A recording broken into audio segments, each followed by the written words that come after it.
कुशल कर्म का जो परिणाम जो है, अगर आपको या हमें ऐसा लगता है कि इस अकुशल परिणाम को मैं अभी महसूस कर रहा हूं,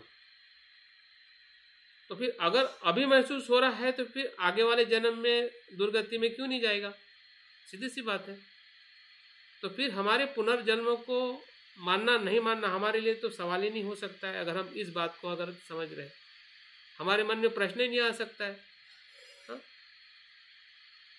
हमारे कर्म ही तो आगे जाते हैं। वो लोग कहते हैं कि आत्मा आगे जाती है अन्य धर्म के, इसमें आत्मा जैसा तो कुछ है ही। आत्मा न होते हुए भी बुद्ध ने कर्म नियम और पुनर्जन्म की बात स्पष्ट की है, और स्पष्ट हो जाती है। अगर स्पष्ट हो रही है, समझ में आ रहा है, तो फिर इसमें आत्मा परमात्मा या जो अन्य विचारधारा के लोगों से हम या वो भी संभ्रमित रहते, हमें भी संभ्रमित, कहने के हम भी संभ्रमित हो जाते हैं, तो हमारा संभ्रम वहाँ पे रहेगा नहीं। क्योंकि हम तो जान रहे कि भाई इस जन्म में अगर अकुशल का परिणाम अकुशल है, तो अगले जन्म में आप कितना भी अगर उस पद के आधार पर हम कर्म नहीं करेंगे तो वो अकुशल का परिणाम अभी अकुशल है, तो बाद में भी अकुशलता के साथ में ही वो मिलेगा।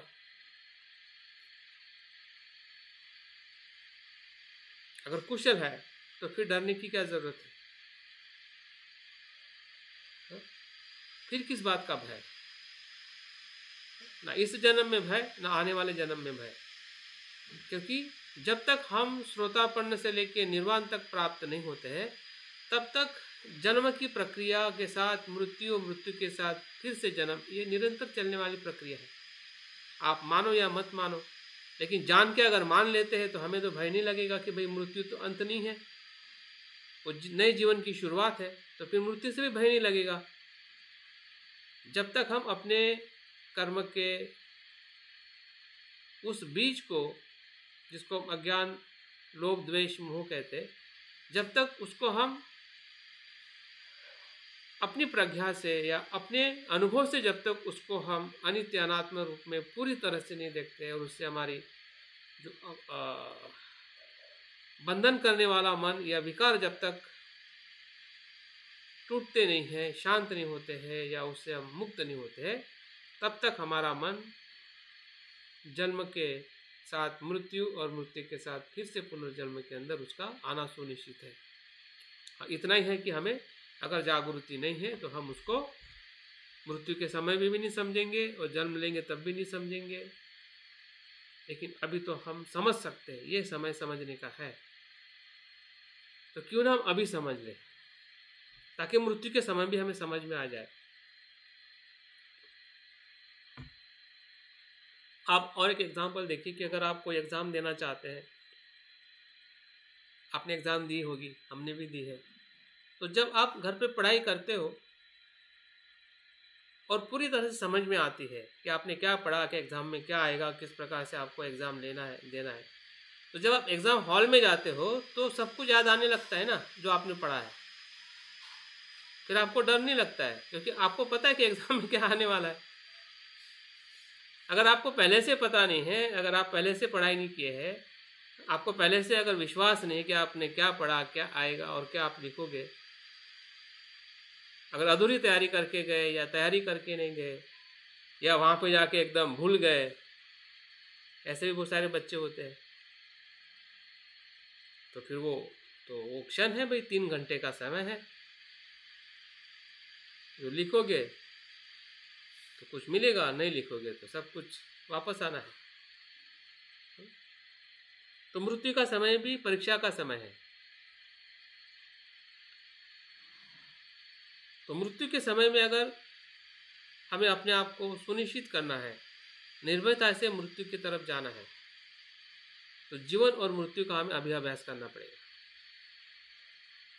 और जीवन और मृत्यु का जो तालमेल है, कर्म को समझने में और करने में ही है। जीवन भी कर्म ही है और मृत्यु भी कर्म है। जब कर्म, काया वाचा का कर्म रुक जाता है, उसे ही हम मृत्यु कहते हैं। मन का कर्म रुकता नहीं है।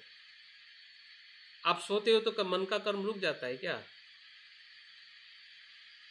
हाँ? आपका शरीर सोता है, आपका मन नहीं सोता है। अगर नींद में अगर मन नहीं सोता है तो मृत्यु के बाद मन कैसे सोएगा?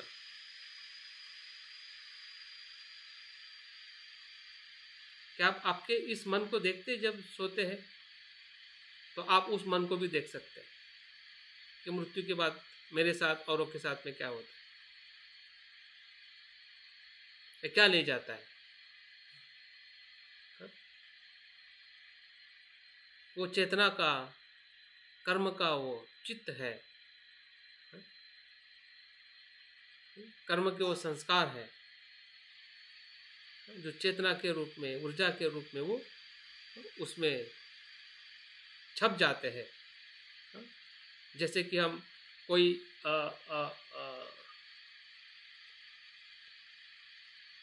कोई सूक्ष्म चीज होती है जिसमें ऊर्जा होती है, तो वो चीज दिखाई नहीं देती है लेकिन होती है। आपको लाइट दिखाई देती है लेकिन लाइट के भीतर जो इलेक्ट्रिसिटी चलती है वो दिखाई देती है क्या?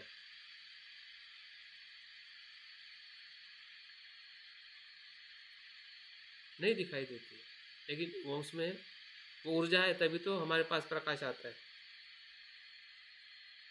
तो चेतना जो है अभी भी जो है वो भी ऊर्जात्मक है। हाँ, और मृत्यु के समय में भी जो है, जब शरीर के साथ अपनी ऊर्जा छूटती है, जिसको हम चित्त कहते हैं या मृत्यु चित्त कहते हैं, तो वो मृत्यु चित्त अपने कर्म के उस इम्प्रेशन, उस भार के कारण वो अपनी जहाँ पे उस अवस्था की चेतना है, उस अवस्था की जगह है, उसी जगह पे जाकर जन्म लेती है। जैसे कि अगर आप हवा में ऐसी चीज़ें उड़ाते हैं जिसमें पत्थर भी है, मिट्टी भी है, छोटा भी कंकड़ है, बड़ा भी कंकड़ है, तो क्या होगा? तो जैसा जिसका वेट होगा, अगर मिट्टी होगा तो मिट्टी का हल्का वेट है तो मिट्टी की जगह पे जाएगा। पत्थर होगा तो फिर वो ऊपर रहेगा, छोटा पत्थर होगा तो मिट्टी के भीतर चला जाएगा। जो पत्तियां होगी या फिर डस्ट होगा तो वो ऊपर लहरेगा। तो हमारी भी चेतना उसी प्रकार से, जिस चेतना का, जिस संस्कारों का जैसा भार होगा, कुशल अकुशल या जैसे भी हमारी अलग अलग चेतना के जो हमारे कर्म है, उसी के आधार पर वो चेतनाएं अपने कर्म के फोर्स से वो अपने उस प्रवास के तरफ जाते हैं जिसको हम पुनर्जन्म कहते हैं। अभी उसके हमें चिंता करने की जरूरत नहीं है। चिंतन करने की जरूरी है कि अभी हम अपनी चेतना को कैसे बदलें, ताकि मृत्यु और मृत्यु के बाद की चेतना वो अपनी दिशा से ही जाएगी। तब उसमें आपको समझ में आएगा उस समय। अगर आप इस समय समझोगे, जैसे मैं एग्जाम की बात किया, परीक्षा में सब समझ में आता है अगर आपने यहाँ पे अच्छी पढ़ाई की। अगर यहाँ पे आपने अच्छी पढ़ाई नहीं की है और फिर भी वहाँ पे आप समझना चाहोगे तो फिर तो वो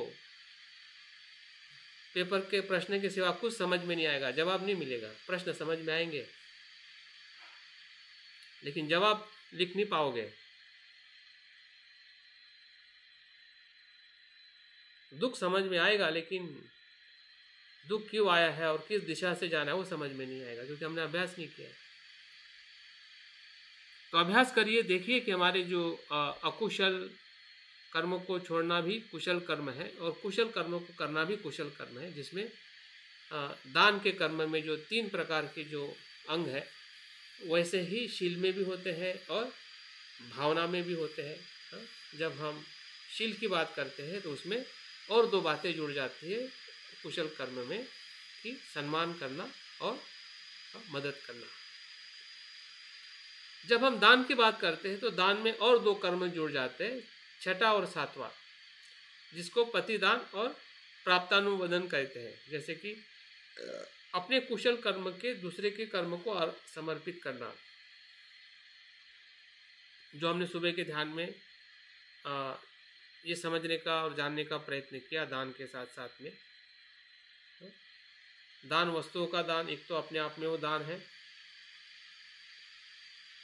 या समय का दान, शिक्षा का दान, या फिर धम्मदान, हाँ, धम्मदान का तो अलग से उसका भावना में आता है। ये विशेषता ये वस्तु और भौतिक वस्तुओं का दान, और प्रतिदान मतलब हमने जो कुशल कर्म किया है उसके पुण्य को भी अर्पित करना लोगों के हित और कल्याण के लिए, कि भाई मेरे पुण्य में तुम भी समाविष्ट हो, ये कर्म मेरे लिए ही नहीं है। जैसे कि हमने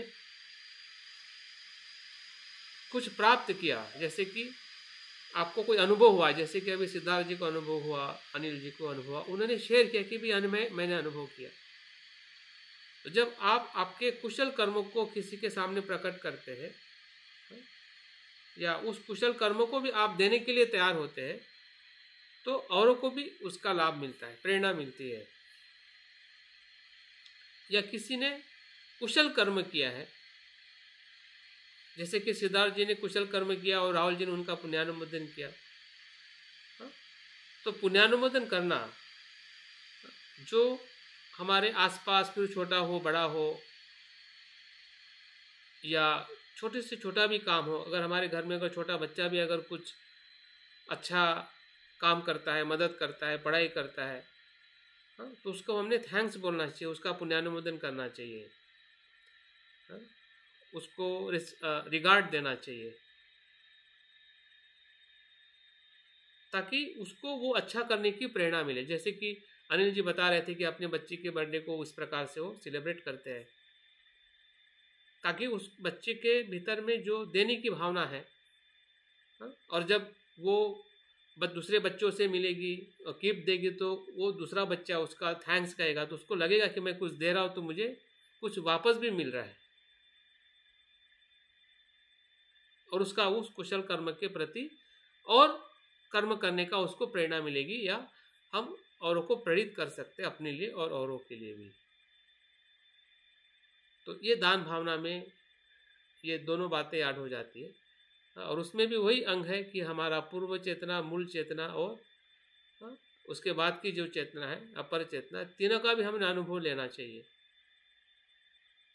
क्या उस कर्म में इस प्रकार से मुझे अनुभव हो रहा है क्या, क्योंकि ये कर्म पथ ही तय करेगा कि इसका फल जो है वो कितना बड़ा होगा या छोटा होगा। हम कहते हैं ना कभी कभी, यार मैं तो बहुत सालों से अच्छा कर्म कर रहा हूँ फिर भी मेरे साथ में बुरा होता है, और हम लोगों को भी ऐसे उदाहरण देखते हैं।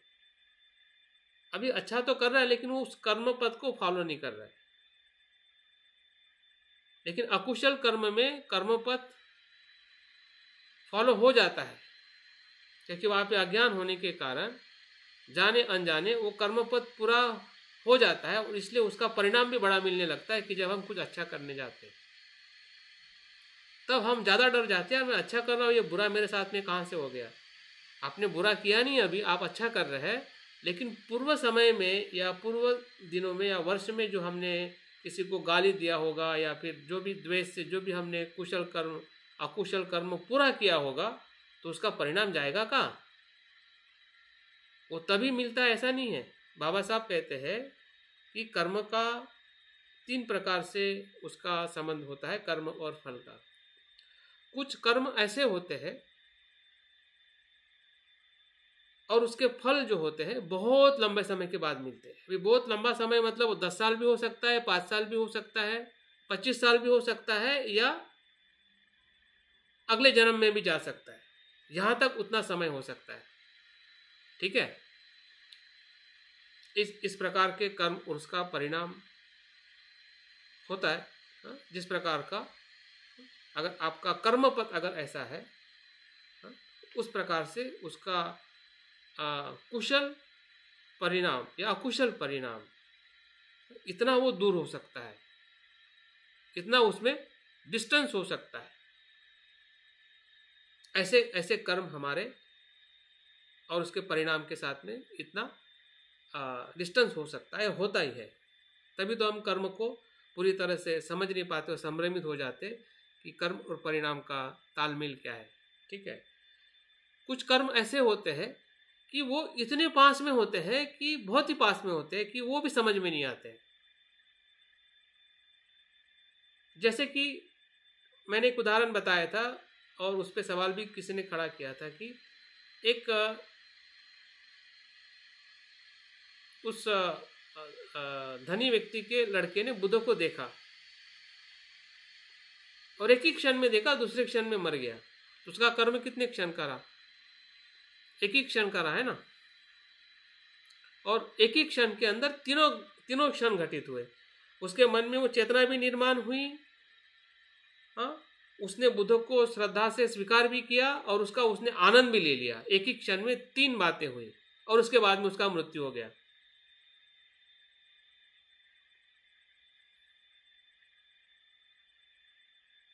और वो मृत्यु होने के बाद में तुरंत उसका सदगति में जन्म हो। कितना फास्ट! तो किसी को समझ में नहीं आया। गांव के सब लोग हैरान होने लगे। उसका पिताजी भी हैरान हो गया कि भाई बुद्ध ऐसी कैसी बात कर रहा है कि उसके बेटे का पुनर्जन्म है, सदगति को प्राप्त हुआ। गांव के लोग भी हैरान होने लगे क्योंकि वो इतना फास्ट था। और बुद्ध ने उसको भिक्षु संघ में बता दिया कि इसके साथ में क्या हुआ है। लेकिन लोग या हम नहीं समझ सकते क्योंकि उसका एकदम फास्ट रिजल्ट था। वैसे कुशल के साथ अकुशल भी ऐसा हो सकता है। अगर आपने बहुत ही अच्छा कर्म किया है मृत्यु के पहले क्षण तक और आपने मृत्यु के उस क्षण में आपके मन में द्वेष आ गया, कोई व्यक्ति आपके सामने आ गया, ऐसी कुछ बात आपने सुन ली या आपको लगा कि मेरे मन से जैसा नहीं हो रहा है, आपकी आसक्ति किसी चीज में रहेगी। तब तक तो आसक्ति नहीं थी, आसक्ति पे आपने काम किया लेकिन उस क्षण में काम नहीं किया। तो वो क्षण का जो प्रभाव जो है आपके आने वाले क्षण को प्रभावित करता है और वो इतना पास में होता है तो हमें लगता है कि इसको सदगति मिलनी चाहिए, सदगति नहीं दुर्गति में चला जाता है।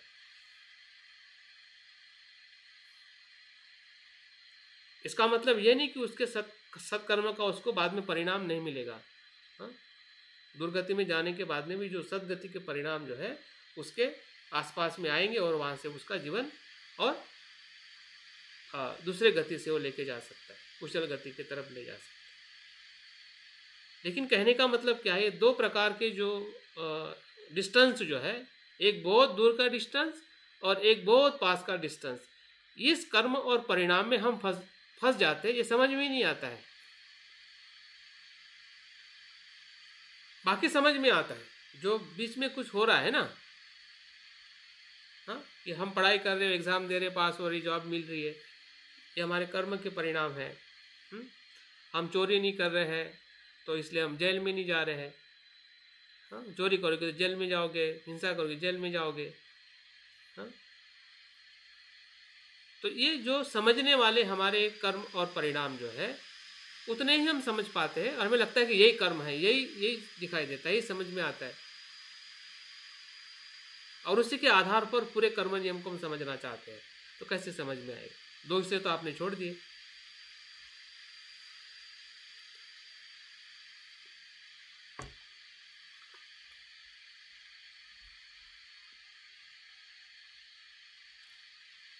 तो हमें कर्म को पूरी तरह से समझना है और समझ में तभी आ सकता है कि जब उसके हम कर्म पथ को समझे, जाने और उस आधार पर अपने कर्म का अवलोकन करें। जरूरी नहीं कि हम 100% उसी मार्ग पर अभी चले, लेकिन 100% चलने का हमें इरादा रखना है आने वाले समय में। क्योंकि 100% होंगे तभी हम बुद्ध होंगे ना, 99% से नहीं हो सकते। लेकिन 99% भी तो 2%, 3%, 5% से 99% भी होगा ना। तो जितना परसेंट हमें समझ में आ रहा है उस परसेंट में वृद्धि होनी चाहिए, वही भावना है। भावना का मतलब ही विकास करना है। भावना मतलब क्या? यहाँ पे भावना का अर्थ जो है इमोशन नहीं है, जिसको हम प्रेम, आसक्ति, द्वेष कहते हैं, वो भावना नहीं है। ये भावना है विकसित होना, विकास करना। जो अनुत्पन्न है, जो कुशल भाव विकसित नहीं हुआ है, सुप्त है, उस कुशल भाव को विकसित करना, इसलिए उसको कुशल धर्म को उत्पन्न और विकास करना कहते हैं।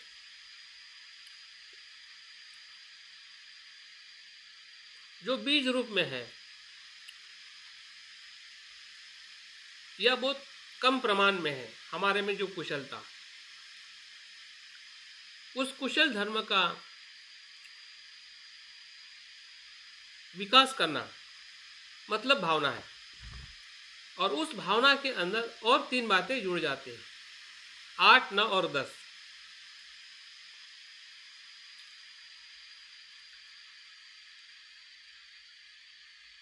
तो 8 में है धम्म श्रवण करना।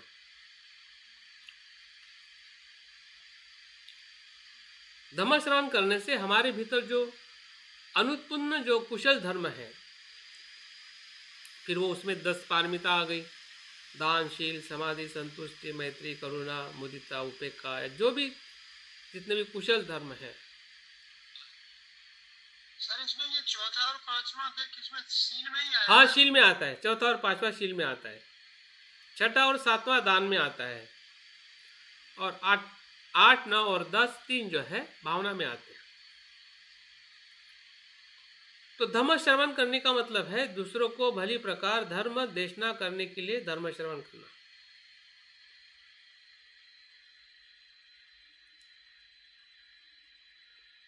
यहाँ पे धर्म श्रवण जो है दूसरों को भली प्रकार से धर्म देशना देने के लिए धर्म श्रवण करना।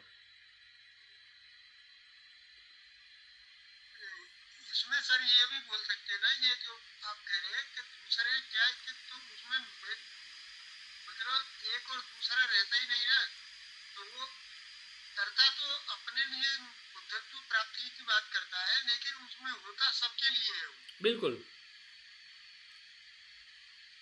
तो इस भाव से जब करेगा तो उसमें वो ईगो और ये जो दूसरी जो अकुशल धर्म है ना, वो प्रवेश नहीं कर पाएंगे उसके। इसलिए वो कहा है ना, जो आपका धम्म श्रवण करना भी अपने लिए तो है लेकिन औरों के लिए भी है, ऐसा। तभी आपकी दूसरी भावना उत्पन्न होगी धर्म देशना देने की। क्योंकि धर्म जो है आपके कुशल कर्म से तो उत्पन्न हो ही जाता है, आपका कल्याण तो हो ही जाता है, क्योंकि आपके मन में जो कुशल चेतना उत्पन्न हुई, कुशल भाव जो निर्माण हुआ मन के भीतर। और जब आप धर्म को श्रवण करते हैं मतलब अभ्यास करते हैं, तो अभ्यास से आप औरों को मदद करने के लिए उसको आप ज़्यादा से ज़्यादा धम्म में प्रशिक्षित होते हैं, ताकि आप औरों को मदद कर सके, धर्म देशना दे सके, सत्व के हित और सुख के लिए शुद्ध चेतना द्वारा दिया गया धर्म देशना। तो इस प्रकार से धम्म श्रवण और धर्म देशना ये एक ही सिक्के के 2 पहलू है। खुद श्रवण करना, जिसको हम कहते हैं कि खुद आचरण करके धम्म का उद्बोधन करना, धम्म देशना देना, जिससे हमारी भीतर जो कुशल चित्त जो है या कुशल धर्म जो है वो विकसित होने लगता है, उसका विकास होने लगता है। और इसका एक बहुत अच्छा उदाहरण है धर्म देशना देने से। आपने नागसेन मिलिंद पढ़ना पढ़ा होगा, और नागसेन के लाइफ स्टोरी में बात आती है कि जब नागसेन उनके गुरु के पास अभ्यास करने के लिए जाता है, उनका मुझे लगता है रक्षित रोहित बनते होते हैं, उनके पास जाते हैं तो उनकी एक शिष्या होती है जो उनको रोज सुनने के लिए आती है, लेकिन उस दिन वो बहुत बीमार होती है, वैसे भी वो काफ़ी ओल्ड होती है। तो नागसेन के जो गुरु है वो बोलते हैं कि आज तुम उनको देशना देने के लिए जाओ, मैं नहीं जा पाऊंगा। तो नागसेन वो अपने आप में बहुत पंडित होते हैं, प्रज्ञावान होते हैं, लेकिन श्रोतापन्न नहीं होते, आचरणशील होते हैं।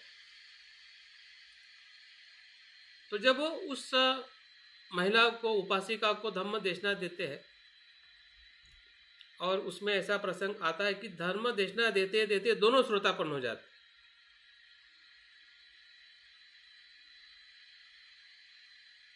जब पंचस्कंद के बारे में बताते हैं या अनित्य अनात्मक के बारे में बताते हैं,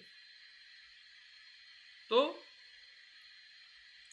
वो देशना देते देते ही नागसेन भी अरहंत हो श्रोतापन्न हो जाते हैं, और वो जो उपासिका जो है वो भी श्रोतापन्न हो जाती है। और ये सब घटना ये पूरा पढ़ना है, पूरा सुनना है। हाँ, ये नागसेन के स्टोरी में आ जाएगा जब प्रस्तावना पड़ेगी मिलिंद प्रश्न में। और इस घटना को उनके जो गुरु है ना, दिव्य चक्षु से देखते हैं कि घटना कैसे घटित हो रही है। तो इसलिए जो धर्म देशना या धर्म श्रवण एक अपने आप में इस प्रकार की भावना है कि हम अकुशल कर्म के बहुत ऊंचाई की तरफ जा सकते हैं। और इसलिए जो 10वां जो कुशल कर्म है वो है दृष्टि कर्म, सम्यक देखने वाला ज्ञान, इससे प्राप्त होता है।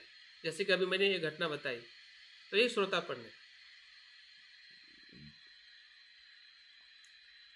यही श्रोतापन्न है। जब सम्यक दृष्टि प्राप्त होती है, सत्काय दृष्टि टूट जाती है, विचिकित्सा टूट जाती है, सिलवत परामर्श टूट जाता है। कर्म को कारण हेतु परिणाम के आधारित देखने वाली दृष्टि का ही नाम सम्यक दृष्टि है। जब हम उस कारण प्रतीत समुत्पाद से देखते हैं तो वहाँ पे मैं नहीं होता है, आत्मा भाव टूट जाता है। जहाँ पे आत्मा भाव टूट जाता है तो वहाँ पे बुद्ध धम्म के प्रति श्रद्धा जो है वो एक स्वाभाविक रूप में उस दिशा के तरफ जाने की जो हमारी भावना जो है वो बहने लगती है। और कोई भी कर्म वहाँ पे सत्काय दृष्टि का बन ही नहीं पाता है।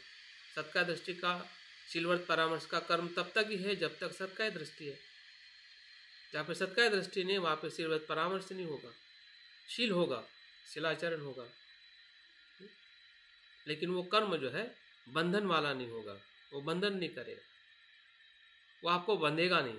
फिर वो आपका दान हो, शील हो, जो भी हम कर्म अभी कर रहे हैं, तो कर्म से कहीं न कहीं हम बंधते जा रहे हैं, या वो बांध रहा है, या हम उसको हम उससे बंधे हुए हैं। इसमें भी एक बहुत अच्छी एक घटना है कि क्या कर्म हमें बांधते हैं कि हम कर्म उस घटना को बंध जाते हैं। तो एक जो नशा करने वाला जो व्यक्ति है वो बीच रास्ते पे खंबे को पकड़ के जोर जोर से चिल्लाता है, खंबे ने मुझे पकड़ा है, क्योंकि वो नशा में है। खंबे ने उसको पकड़ा, खंबे ने उसको पकड़ा, या उसने खंबे को पकड़ा। वो नशा कर रहा है, इसलिए नशा में च्युत होने की वजह से वो जोर जोर से चिल्ला रहा है, और पूरे आजू बाजू के लोग इकट्ठा हो रहे हैं कि भाई क्या हो गया। तो वही बता रहा है कि भाई मुझे खंबे ने मुझे पकड़ लिया, खंबा मुझे छोड़ नहीं रहा है। बाकी सब लोग हंसते हैं, ये मूर्ख है, तू क्या बोल रहा है, खंबे ने तुम्हें नहीं पकड़ा, तुम खंबे को पकड़ के बैठे हो। तो ये जो हम कर्म कर रहे हैं, कर्म ने हमें बांधा है, क्या मैंने कर्म को बांधा है? कर्म ने हमें नहीं बांधा है। कर्म ने नहीं कहा, या कर्म ये नहीं कहता है कि तुम मुझे पकड़ के रखो, बांध के रखो, लेकिन हमारे अहंकार ने, हमारे मैं के भाव ने उस कर्म को पकड़ के रखा है।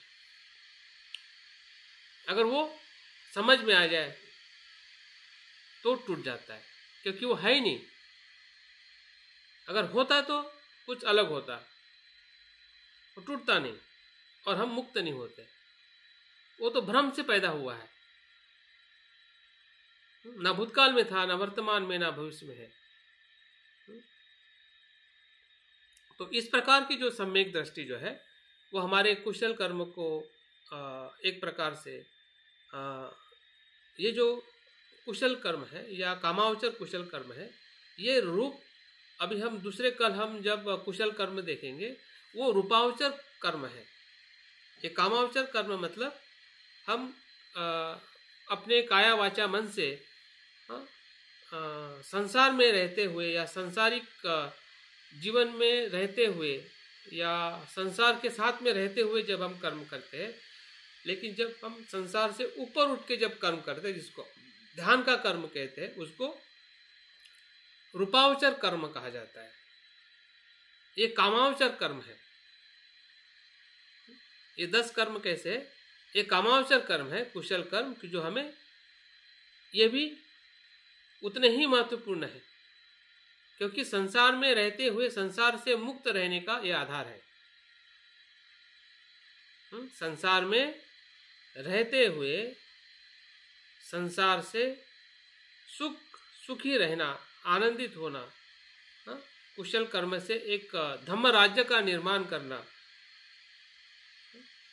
एक संसार में एक अच्छा वातावरण निर्माण करना, उसके लिए ये जरूरी है। लेकिन मुक्त होने के लिए जो रूपावचर कर्म जो है, जिसको ध्यान के कर्म कहते हैं, वो कुशल कर्म हमारे लिए और महत्वपूर्ण है, ताकि हम उस कर्म को आधार लेकर हम मुक्ति के मार्ग की तरफ प्रवेश कर सके। ये मुक्ति का आधार है। मुक्ति का आधार है ये इस प्रकार के जो हम कर्म करें, कुशल कर्म करते हैं, जिसको हम शील आधार कहते हैं। तो समाधि क्या है? वो समाधि है मुक्ति की तरफ जाने वाला मार्ग। और समाधि के अंदर जो रूपावचर ध्यान है, अरूपावचर ध्यान है या विपස්සना का ध्यान है, जिसमें कुशल चित्त हमेशा कुशलता की तरफ जाता है। ये हमारे जो कुशल कर्म जो है वो कभी कभी अकुशल भी हो सकते हैं, नीचे भी गिर सकते हैं, या हमसे पूरा आचरण भी नहीं हो सकता है या नहीं होता है। लेकिन जब हम ध्यान के भीतर जाते हैं, और ध्यान के भीतर जो हमारे कर्म होते हैं, वहां पे अकुशल कर्म नहीं है, सिर्फ कुशल ही होता है। तो वो क्या है, किस प्रकार से कुशल कर्म हमें लोकोत्तर चित्त की तरफ या विमुक्ति के चित्त की तरफ ले जाते हैं।